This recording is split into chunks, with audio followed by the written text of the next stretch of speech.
Kami mengucap syukur buat segala kebaikan-Mu dalam hidup kami. Kami percaya Tuhan pada malam hari ini Engkau yang beracara melalui firman-Mu, sehingga kami semua dikuatkan, kami dimenangkan, kami tahu apa yang Kau kehendaki di dalam hidup kami semua. Ampuni segala dosa kami ya Tuhan, layakkanlah kami, biarlah kami terus ada di dalam hadirat-Mu. Di dalam nama Tuhan Yesus Kristus, kami yang siap dengan firman Tuhan, kami ucapkan sama-sama, haleluya, amin. Shalom, selamat malam, terima kasih Bu Maria. Thank you, Pak. Ya, saya akan bawakan firman Tuhan, temanya tentang pertumbuhan ya. Malam hari ini kita buka di 1 Korintus 3, pasal 3 ayat 6 sampai dengan ke 7 ya, 6 sampai 7. 1 Korintus pasal 3 ayat 6 sampai 7. Saya bacakan ya. Aku menanam, Apolos menyiram, tapi Allah yang memberi pertumbuhan. Yang ketujuh, karena itu yang penting bukanlah yang menanam atau yang menyiram, melainkan Allah yang memberi pertumbuhan. Ya, saya nggak tahu, saya tergerak tentang firman ini, saya baru dapat tadi pagi ya, saya doa dapat hikmat. Jadi kita bicara tentang pertumbuhan rohani. Saat ini ada beberapa orang yang mungkin merasa hidupnya nggak bertumbuh ya, apalagi biasanya yang dibawa mesti tentang gerejanya ya. Saya ke gereja ini rasanya nggak bertumbuh, rasanya nggak hidup. Ada, saya dengar yang begitu, tapi bukan di GAB Robert, di beberapa yang saya sering konseling. Saya berpikir, kebanyakan kita selalu mencari hal-hal yang kita nggak mau ngakuin siapa diri kita. Kita seolah-olah bahwa ini gerejanya ini nggak pas gitu ya. Terus aku menanam, aku menyiram, tapi Allah yang memberi pertumbuhan. Dan di situ katakan, karena itu yang penting bukanlah yang menanam atau yang menyiram, melainkan Allah yang memberi. Kita ini kepinginnya nih kita harus ada konteks dengan yang namanya Allah. Pertumbuhan ini Allah yang memberikan. Hamba Tuhan, gereja adalah satu sarana hamba Tuhan dipakai untuk menyampaikan firman.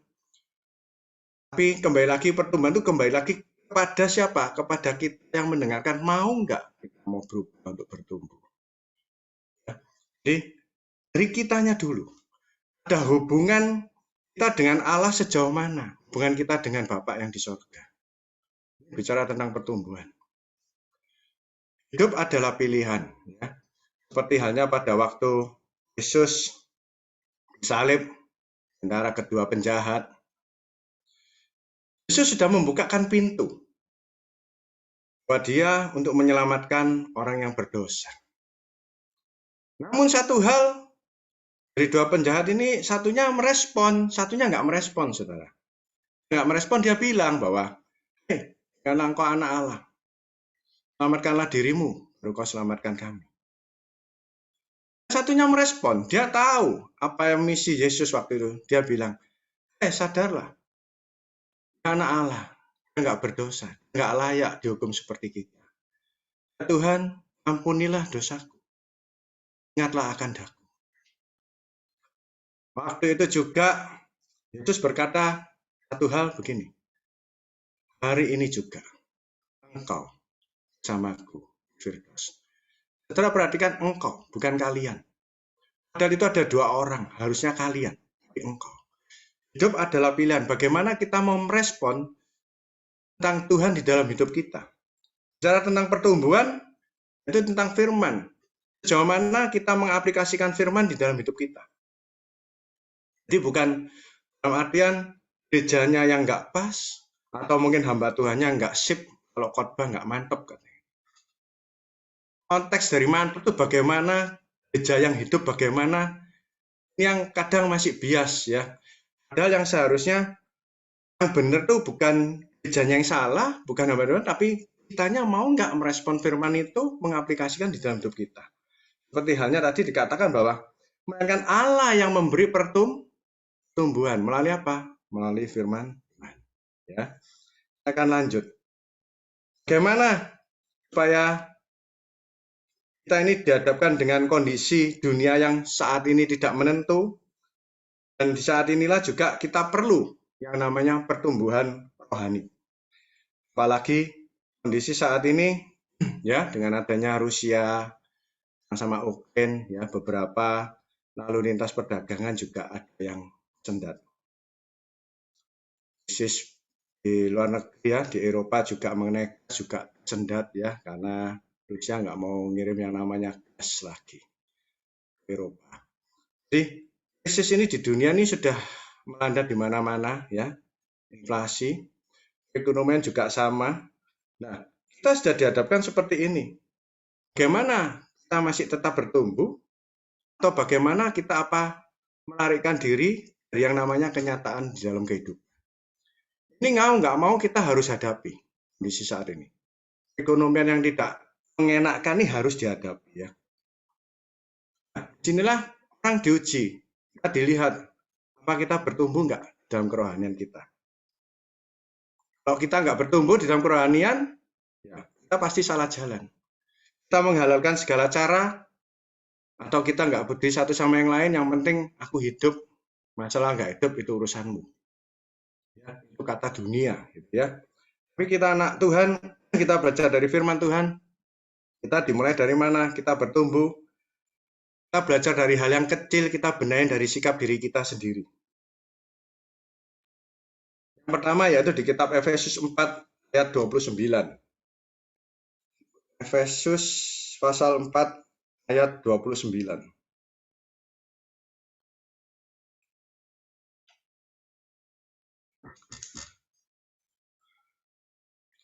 Sini dikatakan, janganlah ada perkataan kotor keluar dari mulutmu, tapi pakailah perkataan yang baik untuk membangun, mana perlu supaya mereka yang mendengarnya beroleh kasih karunia. Dikatakan bahwa orang yang mengalami pertumbuhan secara rohani, yang pertama-tama kita belajar dari ucapan. Kita akan mengukur orang ini secara rohani bertumbuh atau enggak ini dari ucapannya. Jadi dia bicara, komunikasi, apalagi dikatakan di sini dalam perkataan kotor. Artinya tidak harus meso ya saudara, tapi dalam artian bicara pun dengan ucapannya nggak benar, dengan kita berkeluh kesah, ini sama dengan juga kita ini tidak membangun. Orang yang pertumbuhan rohaninya ada itu dari ucapannya kelihatan. Dalam menghadapi sikap kehidupan, dalam menghadapi problem, selalu mengeluh, bahkan dia bisa ucap kata-kata yang nggak pas gitu. Padahal kalau kita pelajarin, pada waktu kita mengucap, tanpa disadari kita mengeluarkan nafas di dalam kehidupan. Padahal sudah jelas sekali di kitab Kejadian 2 ayat 7, Allah menciptakan manusia ini dari debu dan tanah dihembuskan oleh nafas. Bagaimana kita mau harga, kita mau berkenan di hadapan Tuhan, kalau kita mengontrol ucapan aja sudah tidak bisa. Apakah ini yang dikatakan pertumbuhan? Ini tidak mengalami pertumbuhan di dalam hidupnya.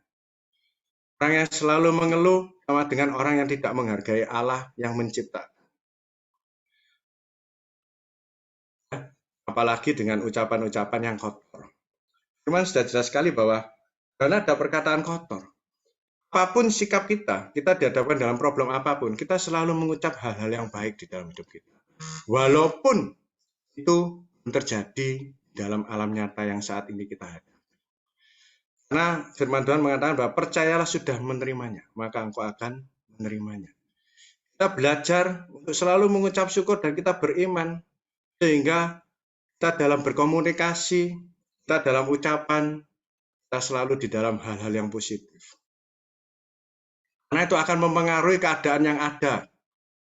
Karena apapun yang kita ucapkan, pada waktu kita mengeluh, pada waktu kita menghujat mungkin, atau kita lagi memaki orang karena lagi tensinya naik ya, ngadepin masalah nggak beres, wah orangnya meletup, marah-marah, ngomongnya nggak karuan. Itu menunjukkan pertumbuhan yang tidak beres, yaitu pertumbuhan rohaninya nggak beres, bertumbuh. Saya pernah melihat salah seorang bos kalau memaki-maki karyawannya, wah luar biasa ya. Dia lagi ngalami stres, itu ngomelnya nggak karu-karuan ucapannya. Ini menunjukkan kalau orang ini tidak ada pertumbuhan rohani. Dan orang yang seperti ini rapuh. Ini tadi, ke gereja. Dengerin firman. Pulang, nggak jalan. Akhirnya dikambing hitam kan, gerejanya ini nggak bertumbuh. Ada kehidupan di dalam gereja ini. Banyak nggak mantap. Tapi bagaimana kita menyikapi? Seperti yang tadi saya kasih berikan contoh, saya melihat sendiri orang ini pada waktu dia marah, ngomongnya nggak karuan karena dia lagi stres, terlilit hutang, ngatur cash flow-nya nggak benar. Jadi dia maki-maki di karyawannya itu luar biasa. Ucapan-ucapan yang seperti ini bahaya. Apa disadari bisa kena dirinya sendiri. Makanya kan ada iklannya apa? Rupa saya. Kalau nggak salah rokok ya. Mulutmu adalah harimaumu. Jadi, begitu bahayanya ya di dalam kataan. Karena ini sangat menghambat tentang pertumbuhan rohani kita melalui ucapan ini. Saudara mengucapkan hal yang negatif seperti kata Ayub, apa yang kau takutkan itu yang mendatangimu, apa yang kau khawatirkan itu yang menghampirimu. Itu akan datang dengan sendirinya diri kita sendiri. Ya. Ini poin yang pertama, kita belajar tentang pertumbuhan, bagaimana kita merespon dengan Tuhan, yaitu dengan kita belajar dari ucapan. Dari perkataan, ini adalah menunjukkan sejauh mana level kita di hadapan Tuhan. Karena dia yang memberikan nafas kehidupan. Nah, dia menciptakan kita serupa dengan gambarannya. Kita ini adalah makhluk yang dibentuk, yang sempurna menurut gambaran Tuhan. Namun, ucapan ini keluar karena kita belum dewasa rohani, belum ada pertumbuhan di dalam rohani, sehingga ucapannya belum pas, ya, karena kita dihantui oleh yang namanya problema hari-hari seharinya. Poin yang pertama. Poin yang kedua, dikatakan juga di sini di 1 Tesalonika 5 ayat yang ke-11. 1 Tesalonika 5 ayat yang ke-11 ya, pasal 5 ayat 11.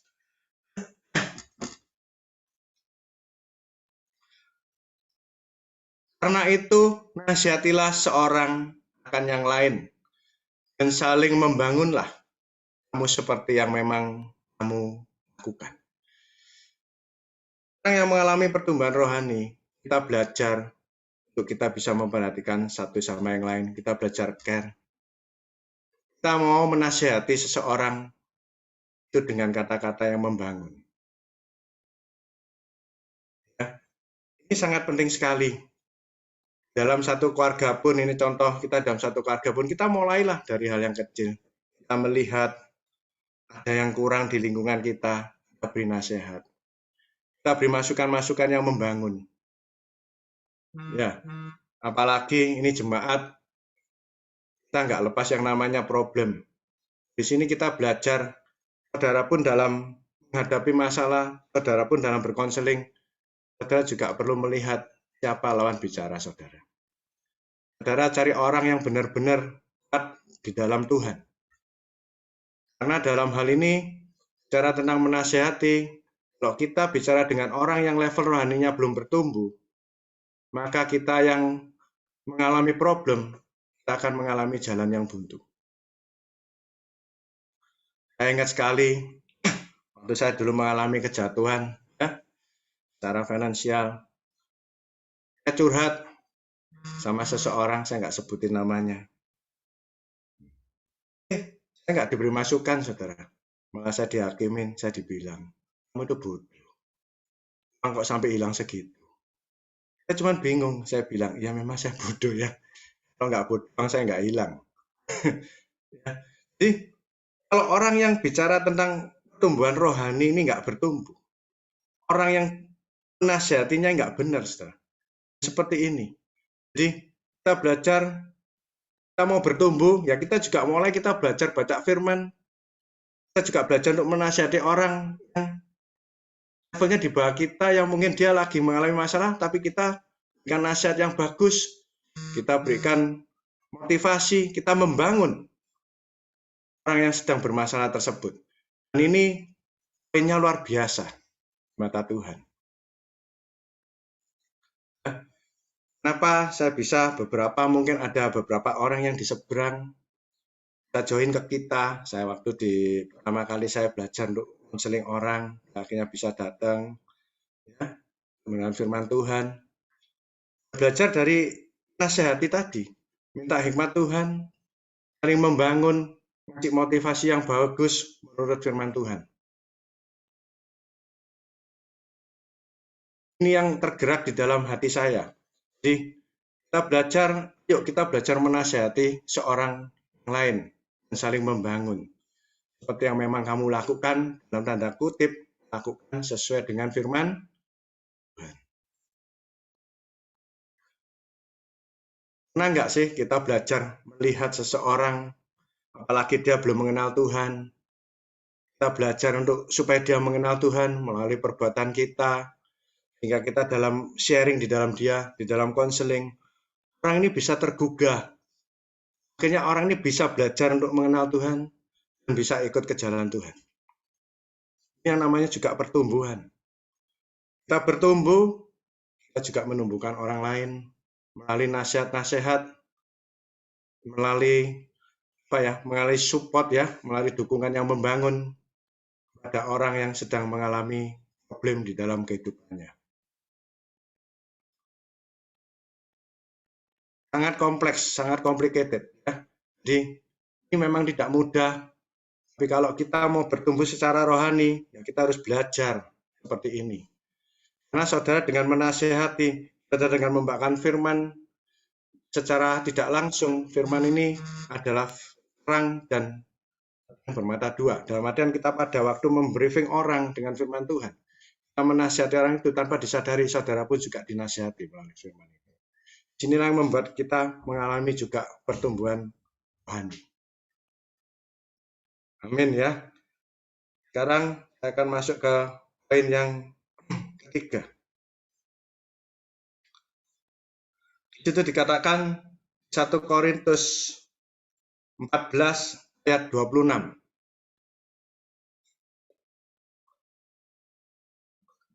1 Korintus pasal 14 ayat 26.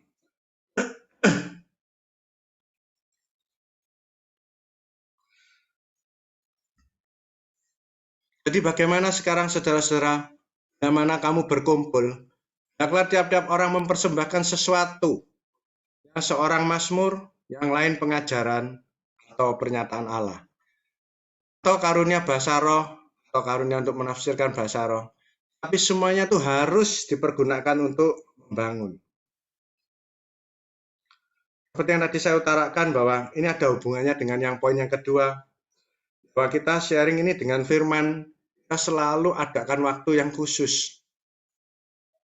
Saya ingat waktu itu, waktu anak-anak saya masih kecil, di SMP ya, saya setiap seminggu sekali itu pergi keluar sama keluarga setiap Sabtu malam. Makan, kita ngobrol di mobil. Saya selalu cerita tentang firman sama anak-anak saya waktu itu. Dia masih kecil. Kalau nggak salah dia masih SD kelas 5 atau kelas 6 ya. Lupa saya segitulah. Saya masih SMP ya, kelas 1. Saya sering adakan cerita-cerita tentang firman. Saya sering ngasih juga masukan-masukan bagaimana tentang kehidupan. Dan terutama anak-anak di dalam SMP 1 sampai 3 ini yang paling gejolak di kelas 3-nya. Apalagi udah masuk SMA, karena dia mulai mencari jati diri. Disinilah gunanya kita menimbulkan pertumbuhan rohani itu melalui firman, kita sharing, ini sangat penting, saudara. Karena di lingkungan pergaulan-pergaulan anak, ini yang kadang kita nggak bisa pantau. Karena waktu kita di rumah itu hanya terbatas. Jadi mungkin anak dengan kegiatan sekolahnya, anak dengan ekstrakurikulernya mungkin ya, ada jam les juga. Ya, mereka sudah datangnya sore. Saya pun juga datangnya malam, jam 6. capek, mandi, makan sebentar, kita ngobrol, ya. Padahal dari jam 7 pagi sampai jam 4 sore, mereka ada di luar, di mana itu lingkungannya yang luar biasa. Ada di dalam keluarga, mungkin di lingkungan di keluarga yang baik, dan mungkin ada temannya yang ada di lingkungan keluarganya yang kurang pas. Nah, disinilah kita perlu peranan membawakan firman ini kepada apa? Kita mulai tadi dari hal yang kecil di dalam keluarga kita. Kita selamatkan anak kita seperti itu. Saya ingat sekali waktu itu saya punya anak ini yang pertama, Michelle, punya teman ngajakin ngegame, ngajakin keluyuran, saudara. Kan temennya ini berani bawain orang tuanya. Kalau pergi pun dia berani lompat pagar. Itu Michelle yang ngomong ke saya sampai kaget. Di singkat cerita, saya nggak sengaja waktu itu Michelle keluar sama temennya nonton di mana ya? Saya ingat sebentar, CW, ya. Nonton di CW. Waktu itu saya harusnya malam itu pergi mau makan. Jadinya saya sama Lia, ini kita ke Grand City aja nih makan. Terus tahu Grand City waktu itu pameran, wah nggak keburu nih. Aduh, macet susah parkirnya, ayo kita ke CW. Kita ke CW, ketemulah Michelle berjalan dengan temannya itu yang tadi yang dia ceritain, saya kaget, saudara. Waduh, ini anaknya kelihatan potongannya luar biasa ya. Terus saya dapat hikmat Tuhan, saya panggil Michelle waktu itu. Tadinya mau pulang sama temannya, saya bilang, nanti kamu pulang sama papa aja ya. Kamu udah makan belum? Sudah, Pak. Ini nonton ya, sudah. Makan, kamu tak tunggu. Habis itu saya ngobrol di mobil, saya sharing sama dia. Dia cerita itu tadi ya, saya sampai kaget ya. Jadi anak ini nekat, ya dia sering bawain orang tuanya. Bisa nekat lompat pagar, kalau sama orang tuanya nggak boleh pergi, dia bisa lompat. Saya kaget, saya bilangin Misha, saya kasih nasihat, saya ajak lagi, saya terangkan tentang firman-firman Tuhan dalam Misha waktu itu. Nah, di Tuhan, di sini nggak terbawa oleh lingkungan-lingkungan yang seperti itu. Inilah gunanya dalam pertumbuhan rohani, kita bertumbuh, ya. Kita harus bisa menasehati, kita harus bisa sharing firman pada orang yang terdekat di dalam hidup kita. Sehingga melalui firman ini, anak ini mau berbuat yang nggak benar, takut. Ya. Karena dia sudah tahu tentang firman Tuhan. Sehingga nggak terbawa. Makanya di sini kata, hendaklah tiap orang mempersembahkan sesuatu. Yang seorang mazmur, yang lain pengajaran. Nggak tahu, saudara talenta di mana. Saudara talentanya di mana? Yaitu saudara pakai untuk menasihati orang. Yaitu belajar untuk membaca firman, supaya bisa membangun satu sama yang lain. Bisa memberikan solusi-solusi. Karena dengan kita di dalam firman Tuhan, kita dapat hikmat Tuhan yang luar biasa. Seperti halnya tadi, Tuhan temukan anak saya. Harusnya saya tadi nggak ketemu di CW, tapi gara-gara pada pameran saya harus ke CW, karena saya malas antri parkir yang luar biasa. Akhirnya ketemu kita ini. Itu jalannya siapa? Jalannya bisa, kalau orang ngomong ketepaan ya, kebetulan. Tapi saya yakin itu bukan hal yang kebetulan. Tapi itu Tuhan izinkan memang seperti itu ceritanya. Sehingga bisa bertemu sama anak saya. Ya. Oke, saya lanjut ke berapa ya? 3 ya. Lanjut yang keempat. Kita buka di Galatia pasal 6 ayat yang kedua. Galatia pasal 6 yang kedua.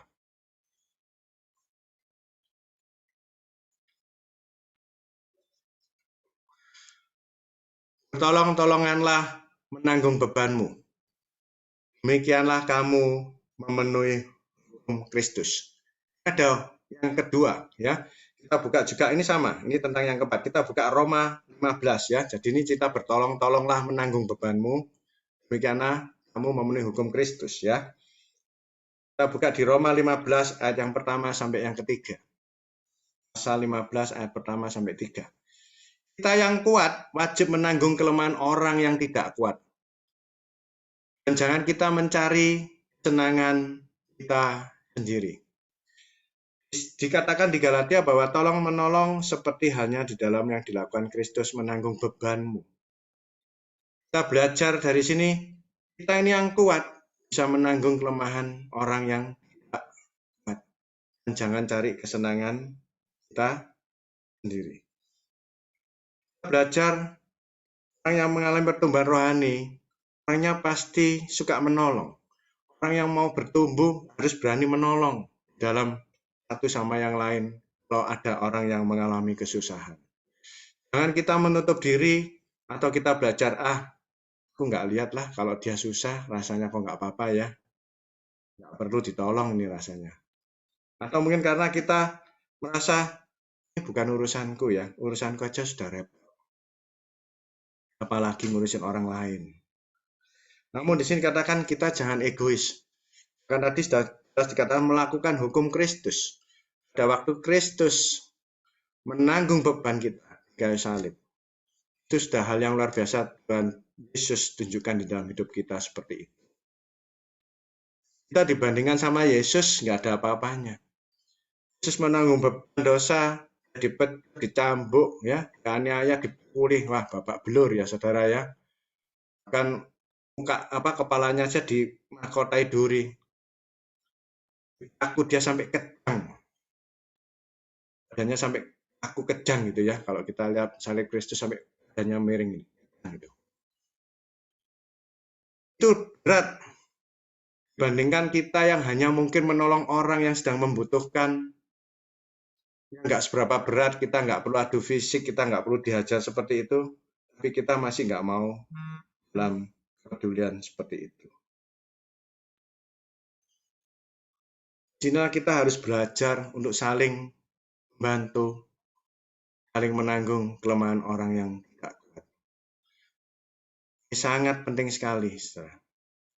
Hitung-hitungan, jiri-jiran, dalam keluarga, saling support. Suami sama istri, suami ada mengalami kendala di dalam pekerjaan, mengalami kendala di dalam pendapatan, istrinya mendukung, mencari jalan keluar, atau ikut bekerja, atau bagaimana, saya nggak paham. Pasti itu yang diingatkan di melalui firman ini, kita harus saling mendukung seperti itu. Nggak ijir-ijiran, nggak hitung-hitungan, saudara. Ini tugasmu, kamu kepala rumah tangga kok. Salahnya sendiri, kamu kerja kok nggak benar. Kan gitu, tapi didukung, ditolong. Kalau bisa sumbang-sumbang, share. Supaya berbagi beban di dalam kehidupan. Dalam membina anak juga sama, bagi beban. Bisa dibebankan sama sebagai orang tua, sebagai papa, atau pak mama, dilemparkan ke mama semua. Mana kedua-duanya harus kompak, harus satu suara, satu visi, satu misi. Jangan papa nggak boleh, mama boleh. Jangan bilang papa. Jangan nanti mama nggak boleh, papa bilang. Papa boleh, jangan bilang mama. Ini dalam hal begini, saudara, ini bukan saling tolong-menolong. Bukan saling meringankan beban, ini tambah menjadi beban. Tanpa disadari anak kita terbentuk dalam hal-hal yang tidak benar, mungkin semakin egois, atau mungkin dia semakin merasa dimanjakan, atau bahkan dia semakin nggak respon kepada salah satu orang tuanya. Karena salah dalam memanage begitu. Inilah yang dimaksud tolong-menolong, saling membantu, saling mendukung. Firman tersebut ini ya. Sekali bahwa kita yang kuat ini mekol yang lemah. Apa yang lemah di dalam kehidupan saudara, saudara yang lebih tahu. Saudara berdoa sama Tuhan malam hari ini, Tuhan, aku mau pertumbuhan rohaniku, Tuhan bentuk, supaya aku bisa menanggung beban, supaya aku bisa menolong. Entah itu di dalam pasangan hidupmu, entah itu di anak, atau di dalam pekerjaan, atau di lingkungan sekitar, atau di dalam pelayanan kita. Dalam gereja, kita melihat masih ada yang di sekitar kita. Kita tolong. Kita tanggung, kita omong, kita kasih masukan yang luar biasa. Ya, inilah yang namanya pertumbuhan. Jadi pertumbuhan yang benar, bertumbuh yang benar itu dari diri kita sendiri. Jangan kita mengambing hitamkan gerejanya. Jangan kita mengambing hitamkan hambanya. Tapi kita belajar. Kalau kita mau belajar seperti ini kita sudah bertumbuh. Sehingga kita tidak mengalami stuck di dalam rohani. Kita tidak merasa hambar. Rasanya kok begini-begini aja. Gereja kok nggak ada perubahan. Gimana mau ada perubahan kalau kitanya juga nggak mau berubah. Pada waktu penjahat pun aja mau berubah, ya mana lagi dia nggak mau berubah. Dia nggak mau merespon. Dia nggak mau melihat tentang Tuhan. Dia nggak mau mengerti tentang Yesus. Yesus coba bilang, engkau sama aku. Jadi dari firman ini kita belajar, hidup adalah pilihan. Kita mau bertumbuh, ayolah bertumbuh mulai dari yang dari dalam. Siapa? Diri kita sendiri. Nah, musuh terbesar dalam hidup adalah diri kita sendiri. Musuh utama. Kita mau merubah seperti ini, gampang. Kita mau peduli, kita mau membangun orang, kita ngasih motivasi, ini nggak gampang. Ya, kita mau menolong, kita untuk kerjasama nggak gampang.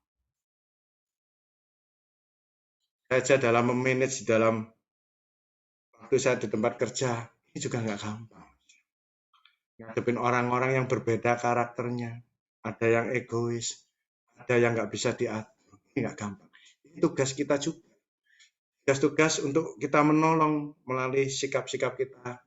Kita bawa dia di dalam kita membriefing, dalam kita mengonseling, dalam kita membawa arahan, kita minta hikmat Tuhan.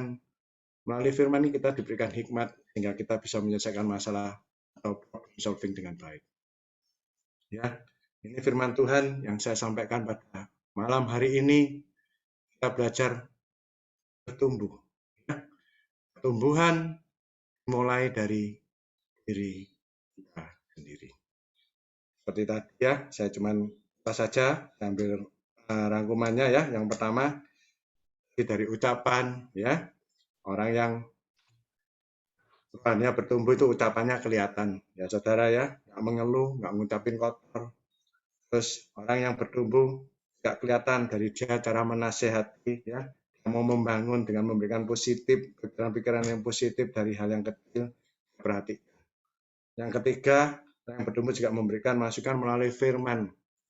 Firman ini diceritakan, diterapkan melalui kehidupan. Sehingga orang melihat bukan karena gerejanya atau bukan karena apa, tapi orang melihat dia mau berubah karena melihat di kita ini ada Tuhannya. Ya. Yang keempat, jelas sekali tadi bahwa kita harus bisa saling tolong menolong, kita bisa menanggung kelemahan orang yang tidak kuat. Kita nggak boleh egois, tapi kita belajar untuk menyenangkan diri kita sendiri. Jadi, ini semua demi kebaikan orang. Karena tugas kita jelas sekali di dalam kehidupan ini, bahwa waktu Yesus pun sebelum naik ke surga, Yesus bilang, gila. Kita diutus pergi untuk apa? Menyelamatkan jiwa-jiwa. Amin. Amin. Nama Tuhan, ya, kita diberkati firman Tuhan pada malam hari ini. Ini yang diinginkan melalui pertumbuhan, bertumbuh secara rohani. Di nama Tuhan, saya akan tutup dengan doa firman. Mari kita berdoa. Bapa di dalam surga, terima kasih buat kebenaran firman-Mu. Kami mau belajar untuk bertumbuh, ya, tumbuh secara rohani kami. Gereja maupun hamba Tuhan adalah fasilitas. Tapi melalui firman-Mu, Rasul Paulus berkata,